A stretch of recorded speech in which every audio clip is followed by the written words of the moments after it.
வாழ்க அன்புடன் வளர்க நன்றி உணர்வுடன் மணிவண்ணன் பிரபஞ்ச சக்தி.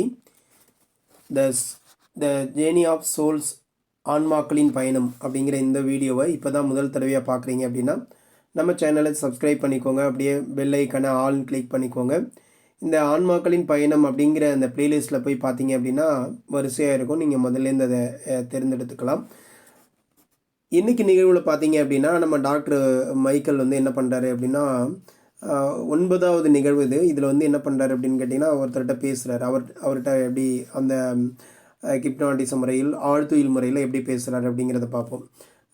இறக்குற தருணத்தில் உனக்கு என்ன நிகழுது அப்படின்னு கேட்குறாரு. நான் மகத்தான விடுதலை அடைஞ்சது போல் உணர்கிறேன், மேல் நான் ரொம்ப வேகமாக நகர்ந்து போயிட்டே இருக்கேன் அப்படின்னு சொல்கிறாரு அந்த நபர். அப்போ பூமியிலேருந்து ஆன்ம உலகத்துக்கு உன்னுடைய நீ போகிறத வந்து எப்படியெல்லாம் பார்க்குற, என்ன மாதிரி அங்கே வந்து இருக்குது அப்படின்னு சொல்லி கேட்குறாரு. நான் வந்து ஒரு ஒளி தூண் போல் போகிறேன். அதாவது அவர் என்ன சொல்கிறாருன்னா, நீ எப்படி போகிறேன்னு அவர் கேட்குறதுக்கு ஒரு பதில் வந்து, நான் ஒரு ஒளி தூண் போல் போகிறேன், மேலும் நான் என்னோடய வழியில் வந்து நான் போயிட்டே இருக்கேன் அப்படின்றாரு. உனக்கு எப்பயுமே இவ்வளோ வேகம் இருக்குதா அப்படின்னு கேட்குறப்ப, இல்லை என்னுடைய கடைசி வாழ்க்கை தொடர்களுக்கு பிறகு தான்.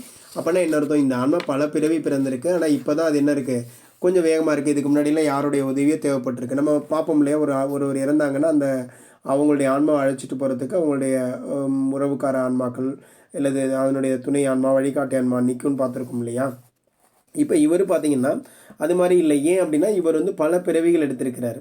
அப்போ ஏன் அப்படின்னு கேட்குறப்ப, எனக்கு வழி தெரியும், நான் யாரையுமே பார்க்க வேண்டிய அவசியம் இல்லை, நான் ரொம்ப அவசரத்தில் போயிட்டுருக்கிறேன், நீ ஒருத்தருமே உன்னை சந்திக்கலை அப்படின்னா உனக்கு கவலையே வரலையா அப்படின்னு அவர் கேட்குறாரு. சிரிச்சுட்டு, ஒரு காலத்தில் அது இருந்துச்சு, ஆனால் இப்போ எல்லாம் அது மாதிரி எனக்கு இல்லை. அப்போ உன்னுடைய உதவி இல்லாமலே நீ வந்து யாருடைய உதவி இல்லாமலே ஆன்மா உலகத்தில் நீங்கள் நுழையிறதுக்கு அனுமதி யார்கிட்டேருந்து உனக்கு கிடச்சிது அப்படின்னு கொஞ்சம் அப்படியே யோசனை பண்ணிவிட்டு, அது நானே சமாளிச்சுக்க முடியும் அப்படின்னு. அப்படின்னா என்ன அர்த்தம், ஆன்ம உலகத்தில் போகிறதுக்கு வந்து யாருடைய உதவியும் கட்டளையும் தேவையில்லை. நம்ம போகிறோன்னா அது முழுக்க முழுக்க நம்மளுடைய தேர்ந்தெடுப்பு, நம்மளுடைய ஆழ்மன தேர்ந்தெடுப்பு தான். நீங்கள் என்னென்னலாம் பண்ணியிருக்கிறீங்களோ அதுக்கு ஏற்ப அது எத்தனாவது தளம் போகணும் அப்படின்னு அது சொல்லும். அது சொல்கிறத கேட்டு நம்ம போகணும் போகாமல் இருக்கலாம்ங்கிறது நம்மளுடைய முடிவு அப்படிங்கிற அந்த விஷயம் வந்து இங்கே நீங்கள் வச்சுக்கிட்டிங்கன்னா உங்களுக்கு புரியும். அப்போ யாருடைய அனுமதி எனக்கு தேவையில்லை அப்படின்னு சொல்லி சொல்கிறாரு.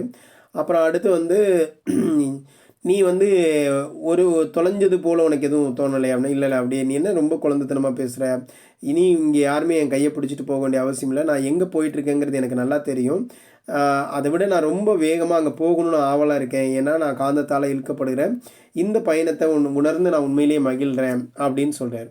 அப்போ நீ சேர்கிற இடத்துக்கு உன்னை இழுத்துட்டு போகிற வழிமுறை வந்து எப்படி வேலை செய்யுதுன்னு நீ நினைக்கிற அப்படின்னு கேட்குற. அது வந்து ஒரு அலை மேலே நான் பயணம் செய்கிறேன், ஒரு ஒளிக்கதிர் மேலே. இந்த இது வந்து மின்காந்த இயல்புடையதா அப்படின்னா ஆமாம், அது வந்து ஒரு வானொலி இணைப்பு போல் இருக்குது, யாரோ என்னை வந்து சுழற்றி என்னை சரியான அலை அதிர்வெண்களில் கொண்டு போகிறாங்க அப்படின்னு சொல்கிறேன். நீ ஒரு கண்ணுக்கு தெரியாத ஆற்றலால் சுய கட்டுப்பாடு இல்லாமல் வழிகாட்டப்படுறதா சொல்கிற. அப்போ மரணத்திற்கு பின் ஒரு துரிதப்படுத்திய மாதிரி நீ வந்து உனது பயணத்தை விரைவுபடுத்த முடியாதா அப்படின்னா, அலைக்கதிர்களோடு தான் நான் சொல்லணும், அந்த அலைகளுக்கு இலக்கு உள்ளன, நான் அதனோடு பாய்ந்து போயிட்டே இருக்கிறேன், அது ரொம்ப சுலபமானது, நமக்கு வந்து அவங்க எல்லாத்தையுமே செய்கிறாங்க அப்படின்னு சொல்கிறார். அப்போ யார் உனக்கு செய்கிறா, யாரெல்லாம் இதை கட்டுப்படுத்துகிறாங்களோ அவங்க செய்கிறாங்க. அப்போ நீ வந்து சுதந்திரம் இல்லை, உனக்கு உன்னுடைய சேருமிடத்தை கண்டுபிடிக்கிற பொறுப்பு உனக்கு கிடையாது. என்னுடைய மனம் வந்து அந்த அசையோடு இணைந்திருக்கு, அந்த ஒளி அலையோடு இணைஞ்சிருக்கு, அதனால் நான் அது கூடயே போயிட்டுருக்கிறேன். ஒளி அலை எதிர்வா, உனக்கு ஒளிகள் கேட்குதா அப்படின்னு கேட்குறாரு. கேட்குது, ஒளிகள் கேட்குது, அலைக்கதிர்கள் அதிர்வுன்னு நான் வந்து என்னோட இணைக்கப்பட்டிருக்கிறேன். நீ வானொலியை பற்றி சொன்ன செய்தி எனக்கு மீண்டும் போவோம். உன்னுடைய ஆன்மீக பயணத்தில் ஒலி அலைகளின் வெவ்வேறு அதிர்வுகளான உயர்ந்த, நடுத்தர மற்றும் தாழ்ந்த நிலையான ஒலி அலை அதிர்வுகளை வந்து நீ பார்த்துருக்கிறியா, மாற்றம் உண்டா அப்படின்னு கேட்குறாரு. பரவாயில்ல, ஆனால் வந்து நீ இதெல்லாம் சொல்கிற, நான் வந்து உண்மையிலே ஒரு வரிசையில் இருக்கிறேன், ஒரு ஒளியின் கலங்கரை விளக்கம் போல் அது எனது சொந்த பகுதி, அதாவது நாம் என்ன அதிர்வில் இருக்கிறோமோ அதற்கேற்ப தான் அதுவும் இருக்கும் அப்படின்றத சொல்கிறாரு. சரி, எல்லாத்துக்கும் ஒளியும் அதிர்வுறுதலும் இணைந்து அந்த திசை கதிர்களை உருவாக்க முடியும் அப்படின்னு நான் சரியாக வந்து புரிஞ்சுக்கலப்ப அப்படின்னு சொல்கிறார். ஓகே, பளபளப்பான ஒளிக்குள்ளே மிகப்பெரிய இசைச்சுவடு இருக்கிறதா நினச்சிக்கோங்க. இப்போ இங்கே ஆற்றல் இருக்குது, ஆற்றல் இலைக்குள் எங்களுக்கு வந்து ஆற்றல் இருக்குது. ஆகவே நாங்கள் பயணம் செய்கிற கோடுகளில் வந்து பார்த்திங்க அப்படின்னா அது மட்டுமல்ல, நாங்களே ஆற்றலை உற்பத்தியும் செய்கிறோம், எங்களுடைய அனுபவத்தை பொறுத்து நாங்கள் இந்த ஆற்றலை வந்து உபயோகிக்கவும் நாங்கள் செய்யலாம் அப்படின்னு சொல்கிறார். அப்படியா? அப்போனா உன்னுடைய முதிர்ச்சி மட்டம் வந்து உன்னுடைய பயணத்தின் வேகத்தையும் திசையும் வந்து ஓரளவு கட்டுப்படுத்த உதவுதா அப்படின்னா, ஆமாம், கண்டிப்பாக என்னுடைய முதிர்ச்சியினாலேயோ அல்லது முதிர்ச்சியின்மையினால தான் அந்த வேகத்தை கட்டுப்படுத்தக்கூடியது இருக்குது. இந்த இடத்துல ஒரு நிலையில் என்னை அமைச்சு கொண்டதுக்கு பிறகு நானாகவே அதிக அளவில் கற்கலாம். தற்பொழுது நான் இழுக்கப்படுறேனா அல்லது அதோட வெளில செல்லணுமா அப்படிங்கிறதெல்லாம் எனக்கு தானாகவே தெரியும். சரி, இந்த இடத்துல தங்கிடு, அடுத்து என்ன நடக்கிறது என்று விவரி அப்படின்னு கேட்குறாரு. நான் தனியாக தான் நகர்ந்துகிட்டே இருக்கிறேன். எனக்கு தந்த இடம் வசதியாக இருக்குது. என்னுடைய இடத்திற்கு வந்து நான் போயிட்டுருக்கிறேன். அப்போ வந்து இது மாதிரி அவர் சொல்கிறாரு. அப்போ வந்து என்னென்னா, அறிதுயில் ஆராய்ச்சி அப்போ இது உள்ள அந்த திறந்த நிலை மனம் உள்ள இருக்கக்கூடிய ஆழ்மனதோடு அவங்க பேசுகிறாங்க. அப்போ அதில் இருக்கக்கூடிய பதிவுகள், அது வந்து எத்தனை பிறவிகளில் என்னென்னலாம் பண்ணணும், அது எல்லாத்தையுமே சொல்லக்கூடியதாக இருக்குது. அந்த ஆன்ம பயணத்தை பற்றியும் அது சொல்லக்கூடியதாக இருக்குது. அப்போ இப்போது வந்து பார்த்தீங்க அப்படின்னா, நான் இப்போ 9வது பண்ணேன் இல்லையா, இவர் வந்து ஒரு மின் ஆற்றல் பொறியாளர். அவர் என்ன பண்ணார், அதனால் எனக்கு வந்து கொஞ்சம் புலனுணர்வுகளை வெளிப்படுத்துறதுக்குலாம் அவர் உதவி செஞ்சார். அவர் சரியாக அதை இது பண்ணார். என்னுடைய கேள்விகளுக்கு பதிலளிக்க அவர் என்ன பண்ணார், நிறைய பேர் சொந்த அறிவை உபயோகிப்பாங்க. ஆனால் அந்த இந்த நபர் வந்து தனக்கு தெரிந்த பௌதீக சட்டங்களை எல்லாம் உபயோகப்படுத்தினார். வேறொரு நபர்கள் ஆன்மாக்கள் இந்த வட்டாரத்தில் வெற்றிடத்திற்கு நகருகின்றன அப்படின்னு சொல்லியிருக்கலாம். அப்போ ஆன்ம உலகத்திற்குள்ள ஆன்மாக்கள் செல்லக்கூடிய வழிவை பற்றி நம்ம கேட்குறோம் அப்படின்னா, பௌதீக மரணத்திற்கு பின் இத்தனை தூரம் வந்து போகணுமா, இந்த அளவுக்கு நடக்கணுமா, திசை அதனால் அதோடைய திசை இது மாறுபடுதா அப்படின்னா அதெல்லாம் எதுவுமே கிடையாது அப்படின்றது தான் உண்மைங்க. அப்போது ஒரு ஆன்மா உலகத்தில் இந்த ஆன்மாவை பற்றி பார்த்தோம் அப்படின்னா, அது வந்து ஒரு ஒளியாக தான் போகுது அப்படிங்கிறதையும் நம்ம பார்க்குறோம். அதாவது ஒளி வடிவத்தில் தான் போகுது அப்படிங்கிறதையும் பார்க்குறோம். அதே நேரத்தில் அது அந்த மாதிரி முதிர்ச்சி அடைந்த ஆன்மாக்கள் வந்து யாரும் கூட்டிகிட்டு போக வேண்டிய அவசியம் இல்லை அப்படிங்கிறதையும் நம்ம பார்த்தோம். சரிங்களா?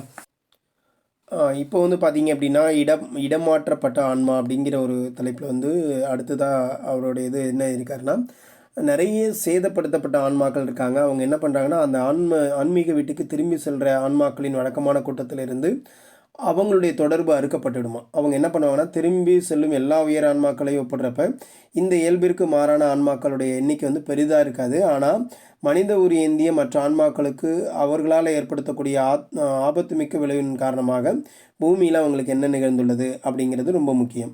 இந்த இடம் மாற்றப்பட்ட ஆன்மாக்களில் 2 வகை இருக்குன்னு. ஒன்று வந்து பௌதீக உடல் இறந்து விட்ட உண்மையை ஒப்புக்கொள்ளாமல் தனிப்பட்ட கடுந்துயருக்கு ஆளாகி ஆன்ம உலகத்திற்கு திரும்பி செல்லாமல் விருப்பமில்லாமல் சண்டை போடுறவங்க ஒரு வகை.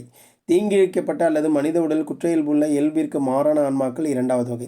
இந்த முதல் எடுத்துக்காட்டில் இருக்கிற இடமாற்றப்பட்ட ஆன்மாக்கள் தேர்ந்தெடுப்பு வந்து 2வது வகையில் ஆன்மாக்கள் ஆன்மீக வழிகாட்டிகள் எல்லையற்ற காலகட்டத்திற்கு மற்ற உயர் ஆன்மாக்களுடன் அவங்க வந்து போகிறதில்லை அப்படிங்கிறத வேணுனுக்குனே நீக்கிடுறாங்க அப்படின்னு சொல்கிறாங்க. இந்த சூழ்நிலை தான் இந்த ஆன்மாக்கள் வந்து வழிகாட்டிகள் வந்து மறுசீரமைப்போட மிக நெருங்கி அக்கறை கொண்டிருக்கிறாங்க. ஆனால் இடமாற்றப்பட்ட ஒவ்வொரு வகை ஆன்மாவின் சூழ்நிலைகளும் ரொம்ப வித்தியாசமாக இருக்கிறதுனால அவர்கள் தனித்தனியாகவே நாம் வந்து அவங்கள எடுத்துக்கிறேன் அப்படின்னு சொல்லி அவர் சொல்லியிருக்கிறாரு. அதாவது முதல் வகையை வந்து நாங்கள் என்னென்னு சொல்கிறோன்னா பேய்கள் அப்படின்னு சொல்கிறோம். இந்த ஆவிகள் வந்து பௌதீக மரணத்திற்கு பிறகு வீட்டிற்கு போகிறதுக்கு மறுக்கிறாங்க. அந்த ஆன்மீக உலகத்துக்குள்ளே போகிறதில்ல. அப்போ மனித வாழ்க்கையை அமைதியாக முடித்துட்டு செல்கிற விரும்புகிற மக்கள் மீது வெறுப்பூட்டு விளைவுகளை அவங்க ஏற்படுத்துகிறாங்க. இந்த இடத்த தான் மாற்றப்பட்ட ஆன்மாக்கள் சில நேரங்களில் தவறாக தீய ஆவிகள் அப்படின்னு அழைக்கிறாங்க. ஏன்னா அவங்க புண்படுத்துகின்ற உள்நோக்கத்தோட மக்களின் மனதை தாக்குறதுனாலையும் அது மாதிரி குற்றச்சாட்டப்படுறாங்க.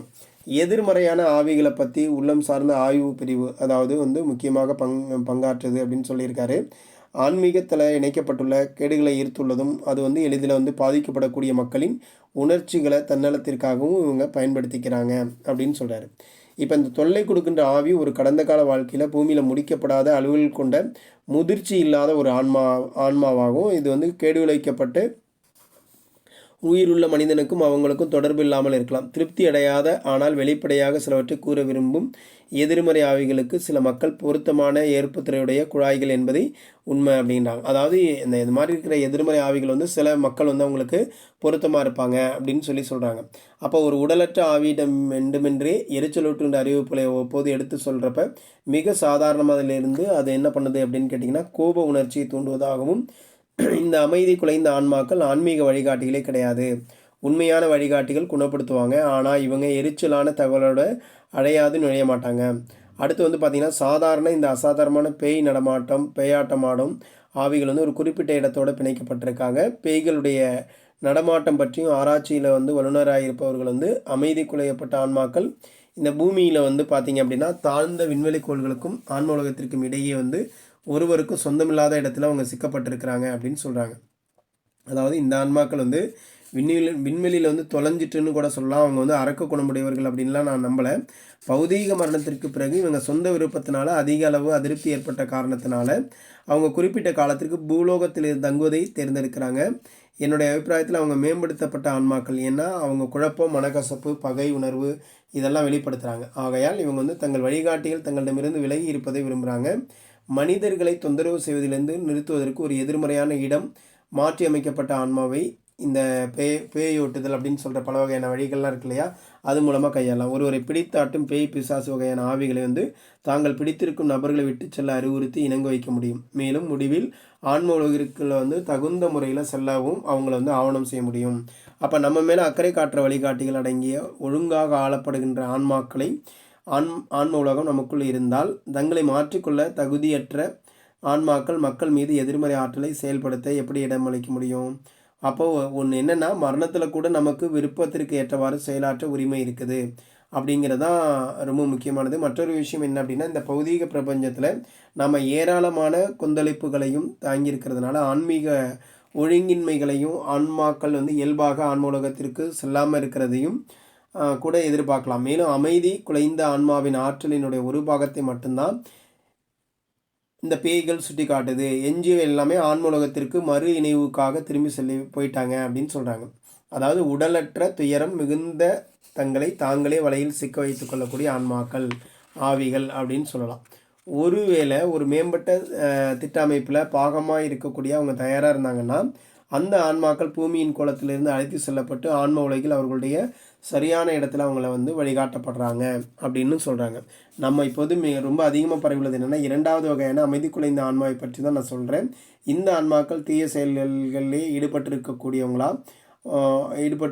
ஒரு ஆன்மா தீங்கு செய்யக்கூடிய குற்ற இயல்பு உள்ள மூளையை வச்சுருக்கோம். அந்த மாதிரி இருக்கக்கூடிய இந்த ஆன்மாக்களை வந்து நாம் வந்து அதுக்கிட்ட வந்து பார்த்திங்க அப்படின்னா அகங்காரமோ அல்லது எந்த பொறுப்போ எதுவுமே அதில் இல்லை.